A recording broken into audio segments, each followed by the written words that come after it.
سلام دوست عزیز، امروز در خدمتتان قرار دارم با یک ویدیوی جدید که شما چگونه میتونین دوز کامپیوترتان بسیار به سرعت و بهتر مورد استفاده قرار بدین، یعنی ویندوز شما به سرعت و بهتر بر شما کار کنه.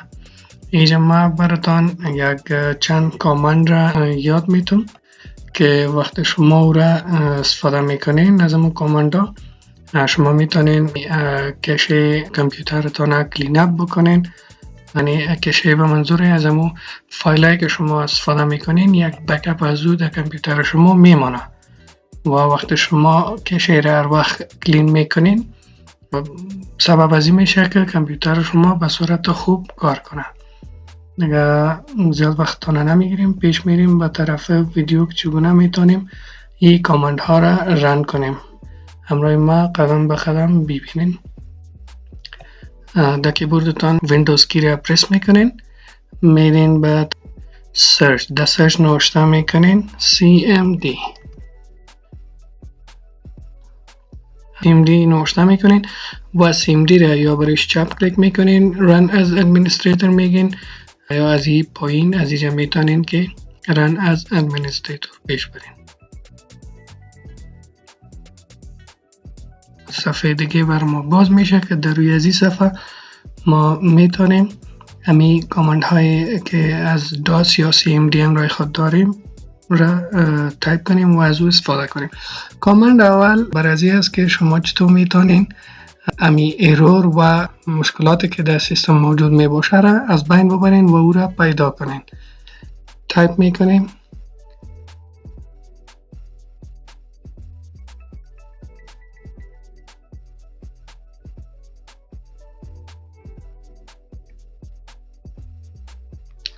CHKDSK شورتکت است به خاطر چک دیسک.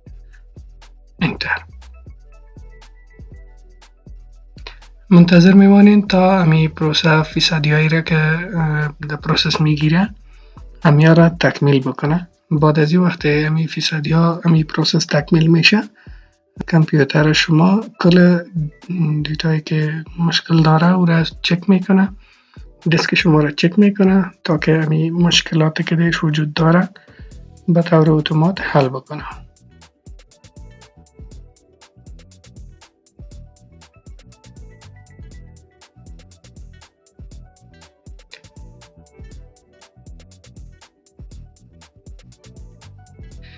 پروسه یک کمی بارهای اول وقت استفاده میکنین کمی زمانگیر می باشه. تکمیل شد در ظرف 42.6 ثانیه. خب این کامند اول بود. میریم به طرف کامند دوم. کامند دوم به خاطر از این است که فایلایی که کرپت شده و امی کامند هایی که قابل استفاده نیست و از کار افتیده کرپت است، اون فایل ها را پیدا بکنه و ریپیر بکنه. کامند است کپس لاک میگیریم sfc انتر. دیگه به خاطر که پروسه چون ما گفتیم که این فایل کرکت هم پیدا میکنه هم مشکلش حل میکنه، ما باید این پروسه را دوبار بگیریم و وقتی که ما میخوایم این پروسه را تایپ کنیم بر ما اینجا کامند داده خورد نوشته میکنیم sfc سلش میداریم بلک سلش scan now، یعنی حالا ما آماده هستیم تا فایل های خود سکن بکنیم. وقتی دوبار ما سکن میکنیمش هم فایل ها را پیدا میکنه و هم به درستی فایل ها را پس درست میکنه، قابل درست شدن اگه باشه.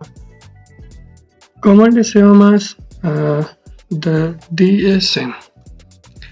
میریم تایپ میکنیم. این کامند به خاطر وقت فایل آنلاین امر اینترنت موبایل کامپیوتر استفاده میکنیم، بعضی از فایل ها در کشه اینترنت شما میمونه. این باعث از این میشه که وقتی استفاده ایجاد میکنین کامپیوترتان به کندی مواجه شود و این باعث میشه کامپیوترتان بسیار سلو کار کنه.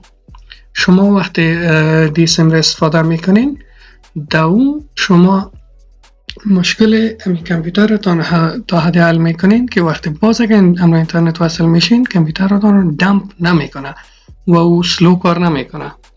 شما در کامند تایپ میکنین در کپس لاک DISM بکسلش مندازین سکن ناو باز سلش مندازین کلین اپ تاش مندازین ایمیج باز سلش مندازین سکن هلد. کامند را ویدیو را براتون پاز بکنین، کامند را درست تایپ کنین. ما کوشش میکنم درست کامند را براتون تایپ کنم تا شما بتونین بهتر رو بگیرین. انتر میکنین.